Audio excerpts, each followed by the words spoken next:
macam dalam surah An-Nazi'at. Ibu sekalian, ketika ditalqin manut, ketika dia menerima sakit sabar, dia menerima apa adanya dan tawakal kepada Allah, dan dia ditalqin merasa senang begitu, maka yang terjadi adalah ini. Wan nasyitati nashta. Dia akan dicabut oleh malaikat nasyitat dengan cara yang lembut. Tapi kalau ditalqin nggak mau merespon, malah marah-marah, malah ngangklong sing nalqin, ini akan dicabut oleh an-nazi'at, malaikat yang mencabut nyawa dengan kasar, dengan keras. Pilih mana? Didatangi oleh nasyi'at, malaikat pencabut nyawa yang lemah lembut. Jangan sampai an-nazi'at. Ya, tapi tadi dulu ya syaratnya ya, ikhlas menerima sakit. Dokter terlambat sedikit, nggak usah marah-marah. Perawat salah sidik, orang satu seneni. Obatnya dokter sidik, orang rasa miso-miso. Sabar. Kalau titik mesu kalau dokter bedok kok. Medok dokter. Orang sonambani aku, di obatnya orang mari-mari aku malah tadi lorok kabeh dengan awak. Apa yang namanya nih? Ayo. Saya sering menemui pasien yang seperti ini, misu-misui dokter, misu-misui perawat. Bukan berarti nggak boleh loh ya, tapi tolong, itu sakit kamu itu yang bikin Allah, yang menyembuhkan juga Allah. Wa idza maritu Allah yasfi. Kalau aku sakit, Allah yang menyembuhkan tuh. Dokter, obat, perawat hanya ikhtiar, tapi kesembuhan ada di tangan Allah. Kalau ini sadar betul, maka gak akan misu-misu, gak akan gerutu, gak akan muni-muni. Tapi apa? Sabar. Kalau orang seperti ini, insya Allah ketika dia datang saatnya pecat nyawa, yang mendatangi adalah an-nasyitah. Siapa?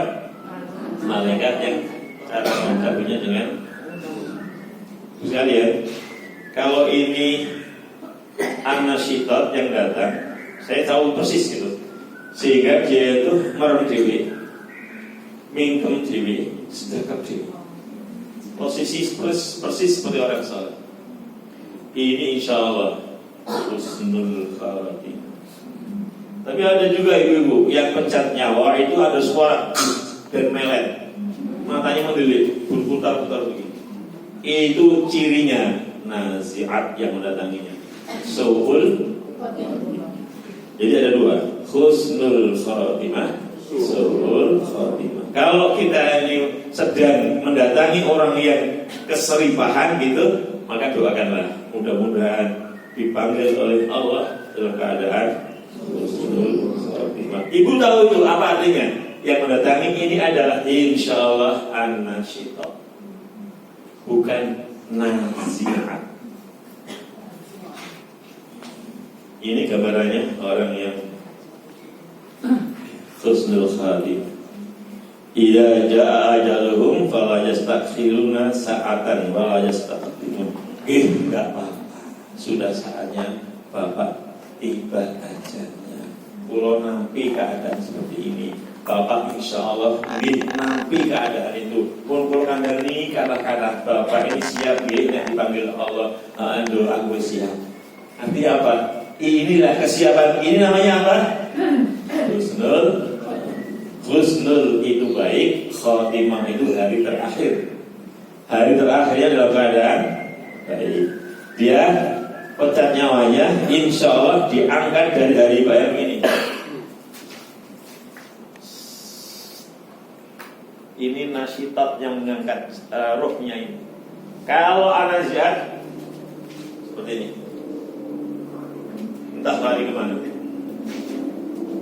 Karena apa? Cara mencabutnya dengan kasar. Salai sopong, tapi orang gelem telat masjid gelem salat, adu jagora, lereng-lereng. Apa artinya? Gergetan malaikat. Kira-kira ada yang begitu? Nauzubillah. Yang ada di sini insya Allah semuanya Diterangi siapa? Siapa? Nasyitot. Jangan naziat. Oke. Nah ya, ini sudah pecat nyawa. Maka perlakuannya adalah dihadapkan di sini, kepala di arah utara, ini kaki di arah selatan. Persis ini. Ini kalau sudah pecat nyawa. Maka di ruang jenazah itu biasanya seperti ini posisinya, utara, selatan. Ini sunnah Rasulullah. Saya menyalakan jenazah di Silo di Wogiri. Kaget ketika saya mau menyolatkan, kepala di selatan, kaki di. Saya tanya sama Pak Mudin. Pak Mudin tahu ya, kalau kok begini posisinya? Enggak Pak, masalah dari ini itu nek konsepto nanti lagi posisinya. Bin Rapodo kalau Muhammadiyah. Saya kaget. Muhammadiyah diungkit di jenazah. Dari mana? Gak ada. Itu bukan Muhammadiyah, itu hadis Nabi. Nek wis meninggal itu hadapkanlah ke arah utara. Nek kowe ngadep iki sebelah kananmu kepalanya. Kan betul ini ya? Aku ngadep iki kepala ada di mana? Kanan saya. Kalau saya begini, ini di sini misalnya, di kepala di sini. Hadisnya kan tidak begitu. Kalau kamu adepi kepala di sebelah kanan kamu, yang ini sebelah kanan kamu, ini berarti apa? Utara. Jadi jangan bilang ini Muhammadiyah. Tidak ada urusannya. Muhammadiyah NU Bordowahe. Atau saya protes sama orang Silo itu. Ojo Muhammadiyah digowo-gowo. Iki gak ada kaitannya. Hadisnya betul-betul niku Pak. Nek kersamin monggo, nek boten nggih monggo. Ini tradisi masyarakat sini. Masya Allah. Akhirnya apa Ibu? Setahun kemudian, sebelum gempa ya. Setelah gempa berarti berapa tahun lagi? Sudah lama kan ya. Sekarang ini Bapak tadi sudah meninggal. Pak kaumnya yang bilang itu sudah meninggal. Sekarang oleh masyarakat dirubah sesuai Islam. Karena Pak kaumnya tokoh Muhammadiyah. Akhirnya jenazah di sana sekarang utara, selatan. Bukannya karena Muhammadiyah, yang benar adalah seperti itu. Maka kalau ibu di Silo itu ada jenazah, kira-kira kalau belum berubah berarti Pak kaumnya masih kolot. Sudah modern, insya Allah nggak seperti itu. Karena apa? Paham dan hadis yang benar. Oke. Ciri-ciri orang yang husnul khatimah, mengucapkan kalimat thayyibah, dahi berkeringat. Hadisnya ada ini ya. Keringat pada dahi menandakan rasa malu akibat kesalahan saat masih hidup. Hadis ini berbeda dengan seorang hamba yang tak lagi punya rasa malu atau bersalah didasarkan pada hadis. Artinya seperti dijelaskan Abdullah bin Buraidah dari ayahnya, Rasulullah berkata, orang beriman meninggal dengan keringat pada alisnya. Bios karena menahan malu kepada Allah, sehingga ketika dia pecat nyawa itu merasa masih banyak dosanya, sehingga dia berkeringat. Nah, keringat ini menandakan dia tidak bisa berbuat banyak. Sudah terlambat katakan dia, tapi dia masih punya rasa malu. Ini insya Allah husnul khatimah. Yang ketiga, mati syahid. Telah menceritakan Juhair bin Harb kepada saya bahwa ayahnya dari Abu Hurairah, apa yang dimaksud orang mati syahid? Di antara kalian para sahabat menjawab, wahai Rasulullah, orang yang mati terbunuh karena berjuang di jalan Allah, itulah orang yang mati syahid. Beliau bersabda, kalau begitu sedikit sekali jumlah umatku yang mati syahid.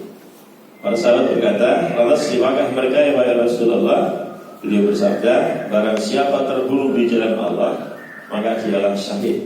Siapa yang mati di jalan Allah juga syahid. Siapa yang mati karena suatu wabah penyakit, juga syahid. Nah, siapa yang mati karena sakit perut juga syahid. Ibnu Miksam berkata, saya bersaksi atas bapakmu mengenai hadis ini, bahwa beliau juga berkata, orang yang meninggal karena tenggelam juga syahid. Tidak semata-mata orang mati di medan perang saja ya syahid, tapi orang syahid banyak sekali ternyata golongannya. Yang terakhir ya banyak kemarin ya yang corona. Santri saya tenang-tenang di pondok, jadi bapaknya corona, sehingga ketika saya antar ke Ponorogo berarti di Klaten dulu, karena sudah ada berita bapak sudah dimakamkan ya. Akhirnya anak ini saya berikan di masjid untuk sholat gaib kepada bapak, karena ketika itu perlakuan jenazah corona sangat apa ya, anak saja nggak boleh melihat, ibu nggak boleh menunggu, harus dilewatkan dengan ambulan dan macam-macam, mencekam suasananya ya. Alhamdulillah santri saya nggak begitu. Di pondok itu yang kena corona banyak, COVID itu banyak yang kena COVID. Tapi saya bilang nggak usah di rumah sakit, nggak di COVID kan. Itu yang mahwai. Artinya santri 15 semuanya di rumah selamat semua, nggak sampai meninggal karena COVID. Nah yang kemarin itu enggak, santri saya itu udah begitu sampai Ponorogo, ibunya lagi masuk rumah sakit di COVID kan. Ya bapak ibu semuanya COVID. Sekarang luar biasa, santri saya ini menghadapi cobaan yang luar biasa dan malah janji orang. Artinya musibah tadi itu membalikkan dia. Oke, kembali ke sini. Berpulang pada hari Kamis malam Jumat. Dalam hadis diceritakan Abdullah bin Amr, keutamaan yang sama berlaku bagi muslim yang meninggal di hari Jumat. Tidak ada seorang muslim pun, laki-laki atau perempuan, kecil atau yang dewasa, meninggal dunia pada hari Jumat atau pada malam Jumat, melainkan Allah akan melindunginya dari fitnah kubur. Siapapun ya, siapapun. Gak sholat pun bisa mati malam Jumat. Karena apa? Mungkin dia punya amal yang ketika itu dia meringankan beban orang lain. Amalnya banyak, tapi tidak orang salat, matinya malam Jumat. Orang yang seperti ini bebas fitnahnya adalah hanya malam Jumat saja. Lain-lainnya kena fitnah. Kubur maksudnya ya, siksa kubur. Jadi begitu Jumat ya. Jadi Kamis sore sampai Jumat sore menjelang maghrib. Kamis maghrib sampai Jumat maghrib itu Jumat. Nah, itu Jumat. Walaupun banyak dosa ya Pak. Iya, dia terhindar dari fitnah. Mungkin di balik dia banyak dosanya ada amal perbuatan yang mungkin kita lupa. Dia orang baik sebetulnya. Entah dia tanggung jawab sama anak istrinya, entah dia pernah sedekah di anak orang miskin, entah dia mengeluarkan apa begitu sehingga orang senang dengan dia. Bisa jadi amalnya kecil ini loh yang bisa menyelamatkan, apalagi amalnya besar. Walaupun gak malam Jumat atau hari Jumat, mati kapan pun si penting apa? Husnul khatimah. Berarti kalau Jumat jam 11 sudah mendekati Sabtu, hari Sabtu ini. Jumat sore ya. Jumat sore maghrib ya. Kalau sudah habis maghrib sudah Sabtu. Sampai maghrib. Oke, sekarang sudah ya. Sudah begitu ya. Sekarang cara menghadapi mayit. Sampai jam berapa? Ya. Sampai selesai. Ya. Sampai jam 2. Oh jangan. Saya juga ada kesimpulan. Oke, sampai nggak usah sama lama ya. Satu ucapan yang paling menghibur hati adalah surah Al-Baqarah ini. Inna lillahi wa inna ilaihi raji'un. Ini masalahnya banyak orang baca ini tapi hati ini nggak tenang. Hatinya masih tidak ikhlas melepas kepergian. Padahal mulutnya inna lillahi wa inna ilaihi terus gitu ya, tapi hatinya derengeng. Artinya apa? Ucapan itu tidak dihayal. Kalau dihayati seperti tadi malam saja apa namanya takziah. Masya Allah, ibu ini suaminya meninggal dalam keadaan masih muda karena mobil bensinnya masih aktif itu. Ibu ini ya Allah tatak sekali. Dan dia mengatakan kepada saya, Ustaz, inna lillahi wa inna ilaihi raji'un. Doakan Ustaz, suami saya.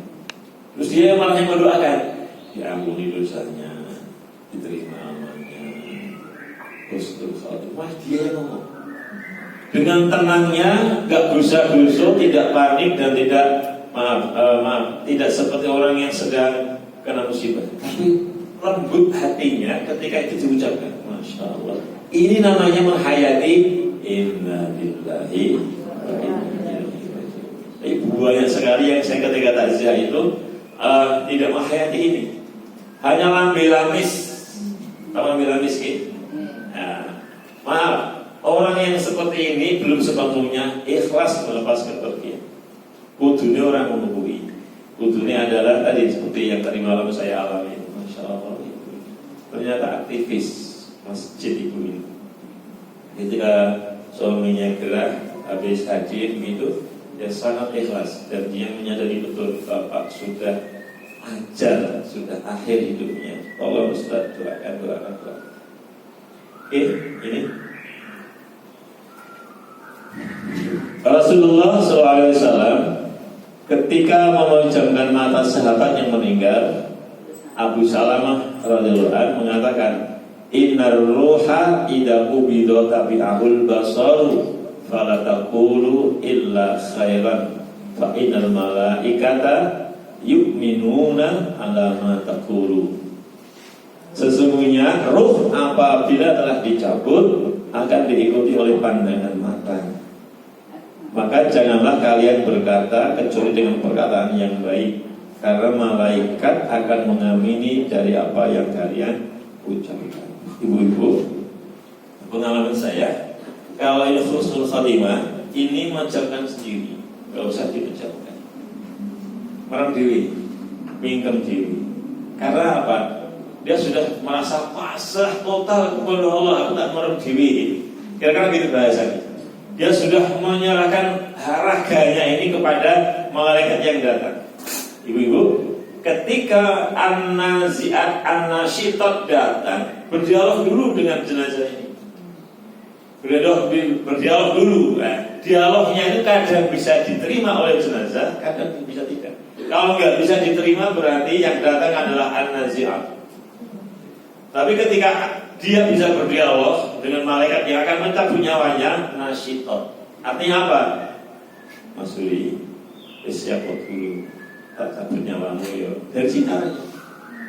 Kalau saya sudah bilang siap malaikat, terus kan nyakit mati diri, kan gitu. Maaf ya, ini dialog. Tapi kalau belum siap, aduh sih, masku sih negade ya, belum tak tebus. Aku isi dia cilik-cilik dan seterusnya. Yang dibicarakan masalah dunia terus, maka malaikat gergetan. Gergetan di malaikat karena apa? Yang bicarakan dunia, bukan masalah kematiannya gitu ya. Maka mata ini mengikuti mana kemana roh dicabut. Kalau rohnya dari atas nyabut berarti dia mendelik. Membalik begini, mencicil atau mencicil? Mencicil, bukan mencicil utang ya. Ini adalah luar biasa. Sakitnya bukan main kalau begini. Maka kata Rasulullah, pejamkan matanya. Ojo kita naik mendelik. Caranya ke atas. Set. Tahan ya, 2-3 menit. Pasti memejam. Jangan dari bawah. Mesti mendelik. Enggak akan memejam. Karena apa? Pejamnya mata datang dari atas. Dan lagi. Atau begini. Nah, cara memejamkan mata yang benar seperti itu. Jangan main-main ya. Nah, ini namanya main-main ya. Enggak akan bisa dia pejam gitu ya. Oke. Bapak paham ya? Nah, ono jenazah, langkah pertama adalah pejamkan matanya dulu. Hadisnya seperti itu. Yang kedua, membebaskan segala tanggungan utang dan hak adami. Nafsul mu'mini mu'allaqatun bidainihi hatta yudza anhu. Jiwa seorang mukmin terikat dengan hutangnya hingga dilunasi. Kepada Allah bersama-sama. Allahumma inni a'udzubika minal hammi wal hazan wa a'udzubika minal ajzi wal kasal wa a'udzubika minal jubni wal kufr wa a'udzubika min ghalabatil daini wa qahril rijal. Amin ya rabbal alamin. Mohon kepada Allah agar terbebas dari utang. Ibu-ibu di ruangan ini saksi, saya aktif di sini. Kenal Pak Edi, juga kan hutang saya. Kenal Teteh, juga kan hutang saya. Alhamdulillah sekarang ini insya Allah selesai. Karena ruangan ini saya dididik di sini untuk gimana caranya menyelesaikan hutang. Di ruangan ini saya mendapatkan hidayah dari Pak Edi